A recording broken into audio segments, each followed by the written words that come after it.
حافظ قرآن ہونا ہمارے معاشرے میں ایک بڑا اہم رتبہ ہے اور اسلامی لحاظ سے بھی ایسے لوگوں کو بڑی خاص عزت دی جاتی ہے۔ آج ہم اس ویڈیو میں پولیٹکس، آرمی، سپورٹس اور شوبز سے وابستہ دنیا کے ایسے ہی بڑے بڑے لوگوں کا ذکر کریں گے جن کے سینوں کے اندر اللہ کا پاک کلام محفوظ ہے۔ انفویو کی نئی ویڈیو میں ایک بار پھر سے خوش آمدید۔ Number 1، Tayyip Erdogan.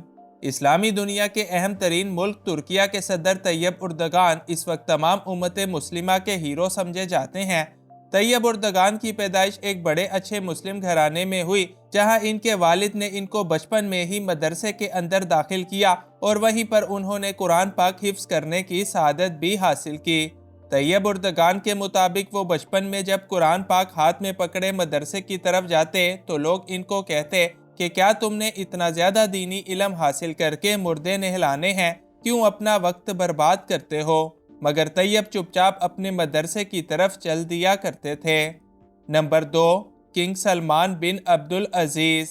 العربیہ.net کی ایک رپورٹ کے مطابق خادم حرمین شریفین کنگ سلمان بن عبدالعزیز نے صرف 10 سال کی عمر میں حافظ قرآن ہونے کی سعادت حاصل کی اور آج اسلامی دنیا کے اہم ترین ملک سعودی عربیہ کا بادشاہ ہونے کی وجہ سے بھی ان کے لیے مسلمانوں کے دلوں میں بڑا مقام اور کافی عزت ہے۔ نمبر 3، عمران ہاشمی۔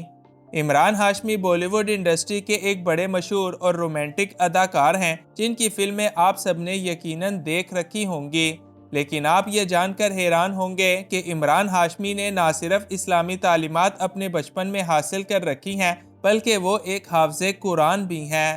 عمران ہاشمی کا پورا نام سید عمران انور ہاشمی ہے اور انہوں نے بھی اپنے بچپن میں اسلامی تعلیمات اور پھر قرآن بھی حفظ کر رکھا ہے۔ Number 4، Hareem Shah. Social media star اور مشہور زمانہ ٹک ٹاکر حریم شاہ کو تو سبھی لوگ لازمی جانتے ہوں گے۔ کچھ عرصہ پہلے انہوں نے بھی ایک انٹرویو کے دوران اس بات کا انکشاف کیا کہ وہ بھی قرآن کی ایک حافظہ ہیں۔ مزید بات کرتے ہوئے حریم شاہ نے کہا کہ انہوں نے قرآن پاک اپنے بچپن میں ہی حفظ کر لیا تھا اور وہ آج بھی بڑی سادہ اور دیندار لڑکی ہیں۔ نمبر 5، کھیبی لیم۔ سینیگر کے ایک مسلمان گھرانے میں پیدا ہونے والے کھیبی لیم دنیا کے سب سے بڑے ٹک ٹاکر ہیں جن کے آج ٹک ٹاکر پر 163 ملین سے زیادہ فالوورز ہیں۔ کھیبی لیم بھی نہ صرف ایک باعمل مسلمان ہیں بلکہ اس کے ساتھ ساتھ ایک حافظ قرآن بھی ہیں، جس کا اعتراف وہ بھی اپنی کئی ٹک ٹاک ویڈیوز کے اندر کئی مرتبہ کر چکے ہیں۔ نمبر 6، ملا محمد عمر۔ ملا محمد عمر کا شمار حالیہ دور کے سب سے بڑے مسلم رہنماؤں میں ہوتا ہے جنہوں نے افغانستان سے امریکیوں کو باہر نکال کر دین اسلام کو بلند کیا اور وہاں کے لوگوں کو حقیقی آزادی دلوانے میں بھی بڑا اہم کردار ادا کرتے رہے۔ ملا عمر نے صرف 3 سال کی عمر میں افغانستان کے ایک دینی مدرسے کا رخ کیا اور وہاں سے ہی قرآن پاک حفظ کرنے کی سعادت حاصل کی۔ نمبر 7، گھانا علی۔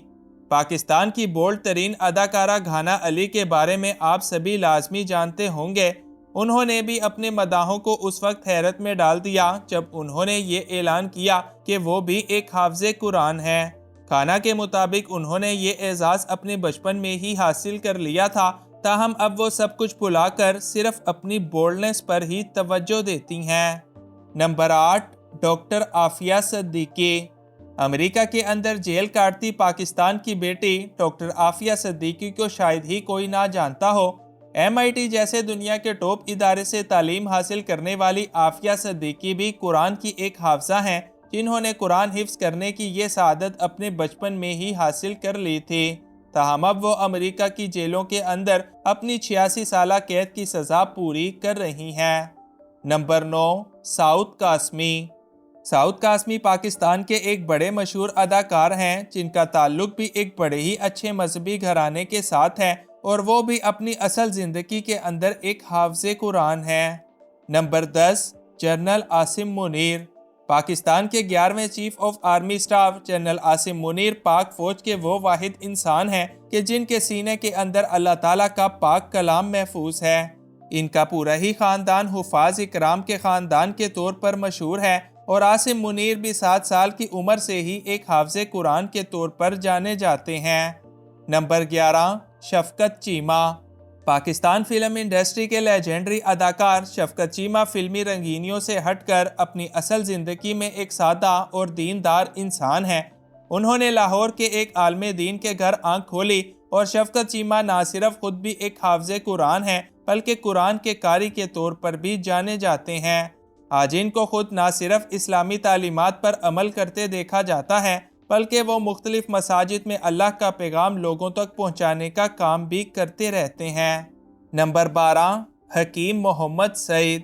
پاکستان کے سب سے بڑے ہمدرد دواخانے کے بانی حکیم محمد سعید بھی اپنی اصل زندگی کے اندر نہ صرف بڑے اچھے اور دیندار انسان تھے بلکہ ان کا تعلق بھی انہی لوگوں میں ہوتا ہے کہ جن کے سینے کے اندر اللہ کا پاک کلام محفوظ ہے۔ نمبر 13، میاں عباس شریف۔ میاں محمد نواز شریف اور شہباز شریف کے بھائی میاں عباس شریف مرحوم دونوں بھائیوں کے برعکس ایک سادہ اور نہایت دیندار انسان تھے اور اس کے علاوہ وہ قرآن کے حافظ کے طور پر بھی جانے جاتے ہیں۔ انہوں نے ایک MNA ہونے کے باوجود سادہ سی زندگی گزاری اور خود کو دعوت و تبلیغ کی راہ میں وقف کر دیا۔ ان کا لائف اسٹائل اس قدر سادہ تھا کہ آج بھی کوئی یہ یقین نہیں کرتا کہ وہ نواز اور شہباز شریف کے بھائی ہیں۔ Number 14، Saddam Hussein. عرب ملک عراق پر مسلسل 24 سالوں تک حکومت کرنے والے صدام حسین کسی کے لیے ہیرو تھے تو کسی کے لیے ویلن۔ غربت کی وجہ سے انہوں نے 10 سال تک کسی بھی تعلیمی ادارے کا رخ نہیں کیا، مگر ان کی بھی بڑی خواہش تھی کہ وہ قرآن کے حافظ بن سکیں۔ یہی وجہ ہے کہ سال 1990 کی دہائی میں انہوں نے ایک رائٹر سے رابطہ کیا کیونکہ وہ چاہتے تھے کہ قرآن پاک کی ایک ایسی کاپی تیار کریں جس میں سیاہی کی جگہ ان کے اپنے خون کا استعمال ہو۔ بتایا جاتا ہے کہ مسلسل 2 سالوں تک ایک نرس ہر ہفتے ان کا خون نکال کر لے جایا کرتی تھی اور یوں 2 سالوں کے بعد ان کے 24 لیٹر خون سے ایک قرآن پاک لکھا گیا جس کے کل 605 صفحات تھے۔ یہ قرآن پاک بغداد کی ایک لائبریری کے اندر آج بھی موجود ہے۔ Number 15، Asad but. Asad but حالیہ دور میں پاکستان کے ایک بڑے مشہور اداکار ہیں جن کی دیوانی موجودہ دور کی سبھی لڑکیاں ہیں۔ اسد بٹ ایک ایکٹر ہونے کے ساتھ ساتھ ایک حافظ بھی ہیں اور انہوں نے بھی اپنے بچپن میں ہی یہ سعادت حاصل کر لی تھی۔ نمبر 16، محمد مرسی۔ عرب جمہوریہ مصر کے صدر محمد مرسی بھی ایک حافظ قرآن ہی تھے۔ ان کی حکومت کو ابھی 1 ہی سال گزرا تھا کہ فوج نے ان کی حکومت کو گرا کر ان کو قید کر دیا۔ جیل میں قید محمد مرسی نے جب فوجیوں سے قرآن مجید مانگا تو انہوں نے اس کو دینے سے انکار کر دیا، جس پر مرسی نے کہا کہ انہوں نے مجھے قرآن پاک دینے سے انکار کر دیا ہے، مگر یہ لوگ نہیں جانتے کہ قرآن تو میرے دل میں ہے۔ میں نے تو قرآن صرف اس لیے مانگا تھا کیونکہ میں اس کو ایک بار صرف چھونا چاہتا تھا۔